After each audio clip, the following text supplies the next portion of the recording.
நீங்கள் பார்த்துக் கொண்டிருப்பது உங்கள் விஜய்.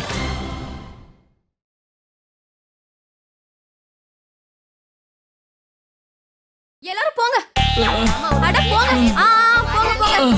அட அத போங்கன்னு சொல்றல. முதல்ல இங்க இருந்து போங்க. ஏதாவது பேசி. தூக்கி போட்டு போறேன் பாரு. எல்லாரும் போங்க. என்னங்க எல்லாருமே சேர்ந்தவங்க அடிச்சிட்டாங்கல்ல. பொண்ணுங்க மாதிரி புடவை கட்டிக்கிட்டு எதுக்கு நீங்க தேவையில்லாம அங்க வந்தீங்க? ஐயோ இது 6000 ரூபாய் புடவைங்க. உங்களால இந்த புடவை போச்சு. என்னது 6000 ரூபாய் மதிப்புள்ள புடவைன்னு புடவை சொல்ற? வந்தவங்க எல்லாம் மாங்குன்னு என்ன அடிச்சிட்டு போறாங்க, அது உனக்கு பெருசா தெரியலையா? நீங்க ஏங்க இப்படி பண்ணீங்க? இந்த மாதிரி எல்லாம் புடவை கட்டிக்கிட்டு ஏன் பின்னாடி வர சொல்லி யாருங்க உங்ககிட்ட சொன்னா? ஒருவேளை இன்னைக்கு மட்டும் நான் இந்த மாதிரி வேஷம் போட்டுட்டு வரலனா உன்னை பத்திரம் உண்மை தெரிஞ்சிருக்காது. என்னது நீ எதுக்காக அதை சொல்லல? அந்த வேதராணி கிட்ட போய் ட்ரீட்மெண்ட் எடுத்துக்கிறியா? இதனால இல்ல எந்த பிரயோஜனமும் இருக்காது. என்ன செய்யணும்னாலும் கடவுள் தான் செய்யணும். அதுவும் இல்லாம என்ன கேரண்டி? உனக்கு ஆண் குழந்தை தான் பிறக்கணும், என்ன கேரண்டி? கேரண்டியா? முதல்ல ஒரு விஷயம் சொல்லுங்க, நம்ம விக்கிற புடவைக்கு கேரண்டி இருக்கா இல்லையா? ஆனாலும் கடை ஓடுதா இல்லையா? புடவை விக்கிறோம்ல. எனக்கு உங்களுக்கு ஒரு விஷயம் தெரியாது. அந்த வேதராணி சொன்னாங்கன்னா அதை நிச்சயம் செய்வாங்க. அங்க எத்தனை பேர் வந்திருந்தாங்க, கூட்டத்தை நீங்களே பாத்தீங்கல்ல. இங்க பாரு, அந்த வேதராணியும் அங்க இருந்த ஆண்டிகளையும் நான் என்ன செய்யறது? இந்த தேவையில்லாத பிரச்சனை எல்லாம் வேண்டாம் மீனாட்சி, நான் சொல்றது கேளு. இதெல்லாம் சரியில்லை. இங்க பாருங்க, ஏங்க இந்த மாதிரி புரிஞ்சுக்காம பேசுறீங்க? ஒருவேளை ஆண் குழந்தைக்கு பதிலா பெண் குழந்தை பிறந்துடுச்சுன்னா அப்புறம்? பிறந்தா மட்டும் என்ன இப்போ? உன் குழந்தைன்னா குழந்தை இல்லையா? இங்க பாரு மீனாட்சி, பொண்ணா இருந்தா என்ன பையனா இருந்தா என்ன எல்லாம் ஒண்ணுதானே? உங்களுக்கு எல்லா குழந்தையும் ஒண்ணா இருக்கலாம், ஆனா எனக்கு அப்படி இல்லங்க. இது வீடு சம்பந்தப்பட்ட விஷயம், உங்களுக்கு சொன்னாலும் புரியாது. அது மட்டும் இல்லாம நீங்க பாத்தீங்கல்ல, ஏற்கனவே பெரியவருக்கு வீட்ல நல்ல பேரு. அது மட்டும் இல்லாம இப்ப எல்லாரும் சந்தியாக்காவை தலையில தூக்கி வச்சுட்டு ஆடுறாங்க. உங்களை யாரும் கண்டுக்கிறது கூட கிடையாது. கொஞ்சம் யோசிச்சு பாருங்க, ஒருவேளை அவங்களுக்கு ஆண் குழந்தை பிறந்துடுச்சுன்னா அவன் தான் மூத்த பிள்ளையாயிடுவாங்க. அப்புறம் நம்ம பையனை 2வது பையனை வாங்க, அவன் நிலைமையும் உங்க நிலைமை ஆயிடும். முறைக்காதீங்க, நம்ம வீட்டுக்கு போலாம். எல்லாரும் ஒரு மாதிரி பாக்குறாங்க. என்ன சிரிக்கிறீங்க? வாங்குங்க, நம்ம போலாம். ஐயோ பொறுமை. பாத்து. ஆமா, இவ்வளவு சீக்கிரம் பிளவுஸும் பெட்டிகோட்டும் உங்களுக்கு எங்கங்க கிடைச்சது? இந்த புடவையை கட்டி விட்டது யாரு? எப்படிதான் இவளுக்கு மட்டும் இந்த மாதிரி யோசனை எல்லாம் வருதுன்னு தெரியல. நம்ம வீட்டுல அம்மா எல்லாம் இந்த மாதிரி பிரிச்சு பார்க்க மாட்டாங்க. நீ தான் தப்பா புரிஞ்சுக்கிட்டு தேவையில்லாம பண்ணிட்டு இருக்க. இந்த மாதிரி யோசனை எல்லாம் விட்டு தள்ளு. இதெல்லாம் நாளைக்கு பைத்தியம் ஆயிடுவேன். என்னைக்காவது ஒரு நாள் மாட்டி விட போறியா?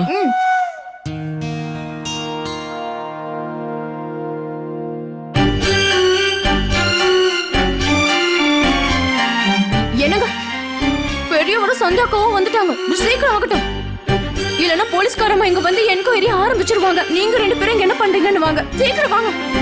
பப்பு, இத போய் கடையில வை சீக்கிரம்.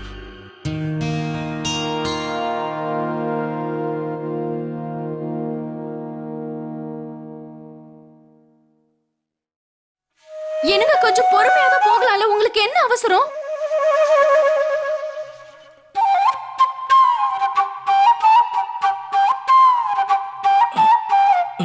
அண்ணா என்னாச்சு? அண்ணா அது வந்து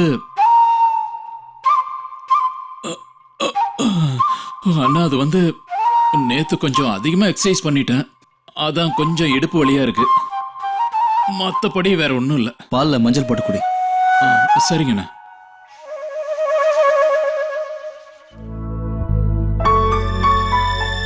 இந்த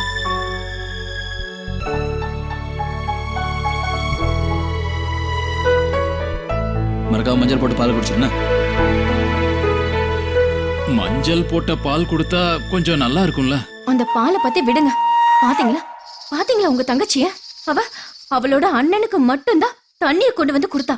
உங்களுக்கு ஏதாவது வேணுமான்னு கூட கேட்கல. இதெல்லாம் பார்க்கும்போது எனக்கு ரொம்ப கஷ்டமா இருக்குங்க. ஆமா, புரிஞ்சுதா?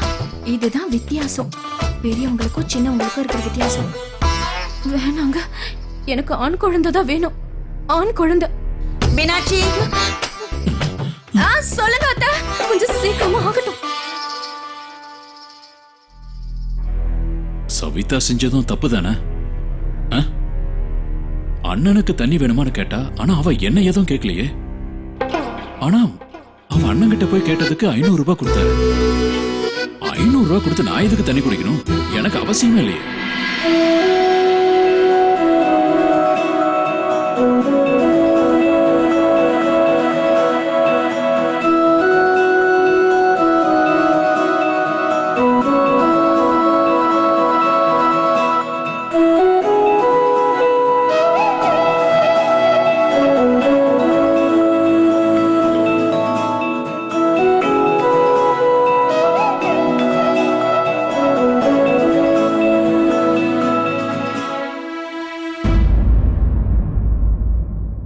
அம்மா சந்தியா, உன்கிட்ட நான் கொஞ்சம் பேசணும்மா. என்னன்னு சொல்லுங்க அத்தை.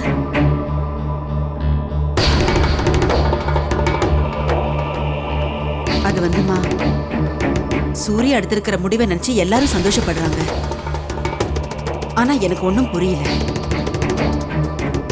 நான் சந்தோஷமா இல்லை.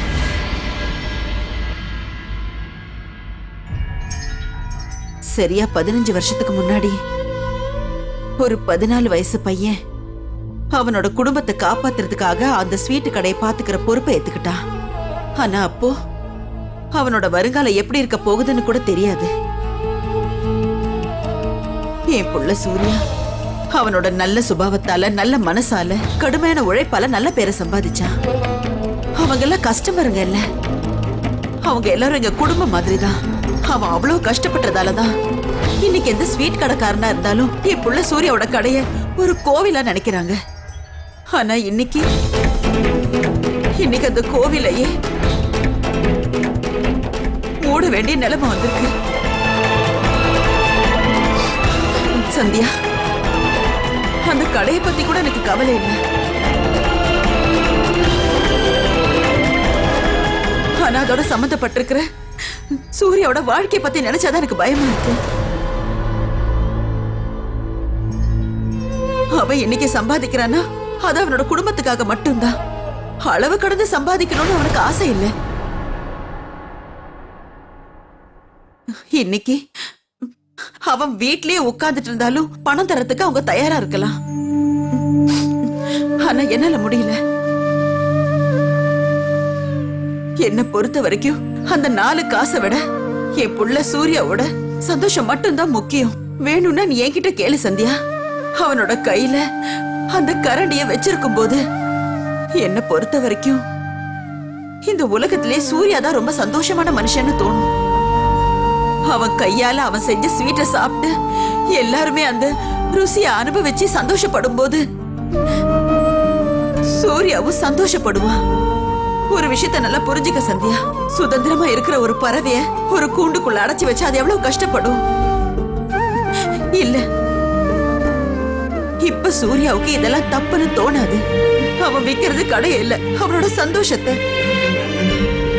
அவனுக்குள்ள இருக்கிற திறமைய அடக்கி வைக்கிறான். இன்னைக்கு இந்த நிலைமைக்கு வரதுக்கு அவன் 15 வருஷம் கஷ்டப்பட்டிருக்கான். எனக்கு தெரியும் சந்தியா, எனக்கு எல்லார பத்தியுமே தெரியும்.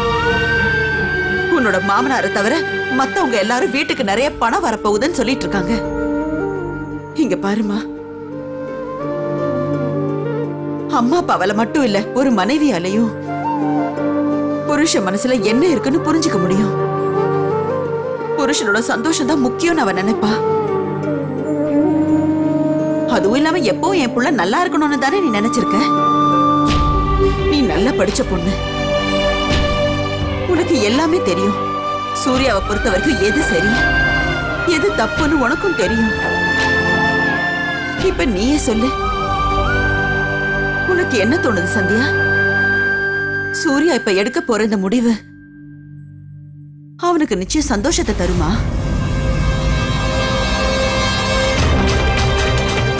பதில் சொல்லுமா சந்தியா, யோசிச்சு சொல்லு.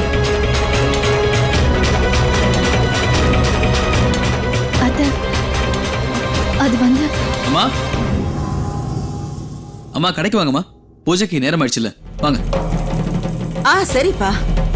சரிங்க, சீக்கிரம் வாங்க. வாமா போலாம்.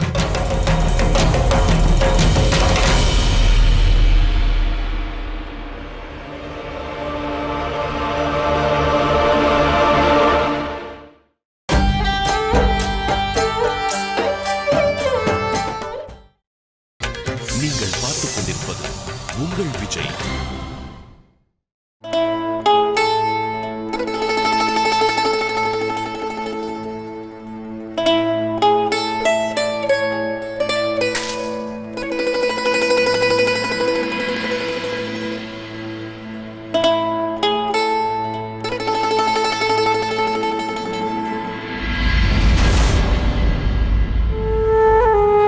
சரோஜா, அந்த பாயாசத்தை நீ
சந்தியா,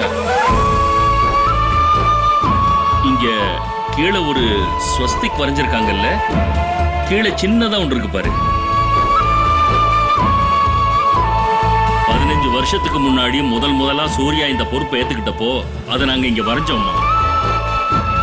பண்டிகை நாள் அன்னைக்கு வரைஞ்சது. அந்த ஸ்வஸ்திக் அன்னையில இருந்து இன்ன வரைக்கும் அப்படியே இருக்கு. ஒவ்வொரு வருஷமும் நாங்க கடைக்கு பெயிண்ட் அடிச்சாலும் அதை நாங்க எதுவுமே செய்யறது இல்ல.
வீட்டுக்கு மகாலட்சுமி நிறைவா வரணும். ஜெய். பெரியவரே, உங்க கடையில நம்ம பண்ற கடைசி பண்டிகை இது. அதனால எங்க எல்லாருக்கும் நீங்க உங்க கையால சுட சுட ஜிலேபி செஞ்சு கொடுக்கலாம்ல?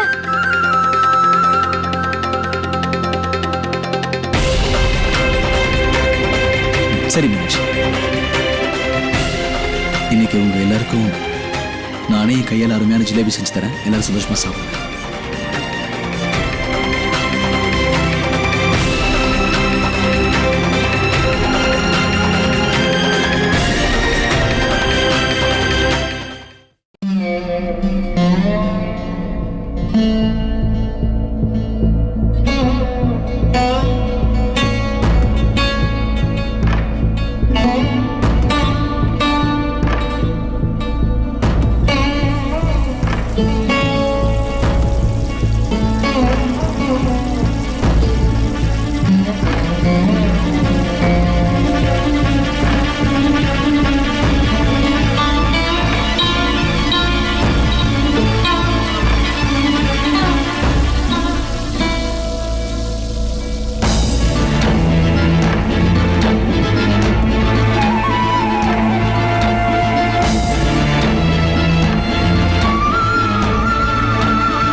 உங்களை மாதிரி யாரும் ஜிலேபி செய்யவே முடியாது. எல்லாரும் சொல்றது பொய் கிடையாது. உங்க கையால நீங்க எந்த ஸ்வீட் செஞ்சாலும் அது அவ்வளவு நல்லா இருக்கும். சாப்பிட்டுக்கிட்டே இருக்கணும் போல இருக்கும். உண்மையிலேயே ரொம்ப நல்லா இருக்கு. உண்மைதானே? உங்க கையால நீங்க செஞ்ச ஸ்வீட்டை அடிச்சுக்கவே முடியாது.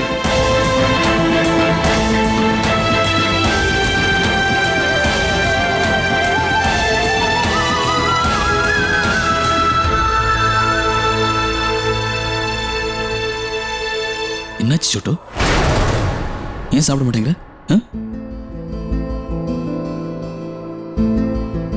ஆமா ஆமா சோட்டு, என்னாச்சு இன்னைக்கு? உனக்கு பட்டாசு வெடிக்கணும்னு தோணலையா? எப்பவும் பூஜை நடக்கிறதுக்கு முன்னாடியே பட்டாசுல வெடிக்க ஆரம்பியே. இன்னைக்கு என்னாச்சு? சரி வா, நம்ம பட்டாசு வெடிக்கலாம்.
உங்களுக்கு இந்த பட்டாசுல ரொம்ப பிடிக்கும்ல?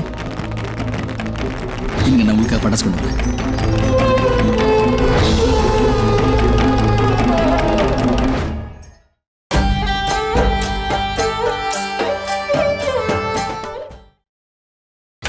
நீங்கள் பார்த்துக் கொண்டிருப்பது உங்கள் விஜய்.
சந்தியா, நீங்க அங்கிருந்து இன்னொன்று எடுத்துக்கங்க. நான் இப்போ வந்துடுறேன்.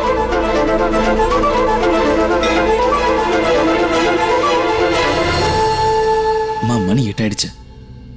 நான் கிளம்பணும். இந்த ஒப்பந்தத்தில் கையெழுத்து போடணும்ல. அவர் அங்கே காத்துட்டு இருப்பாரு.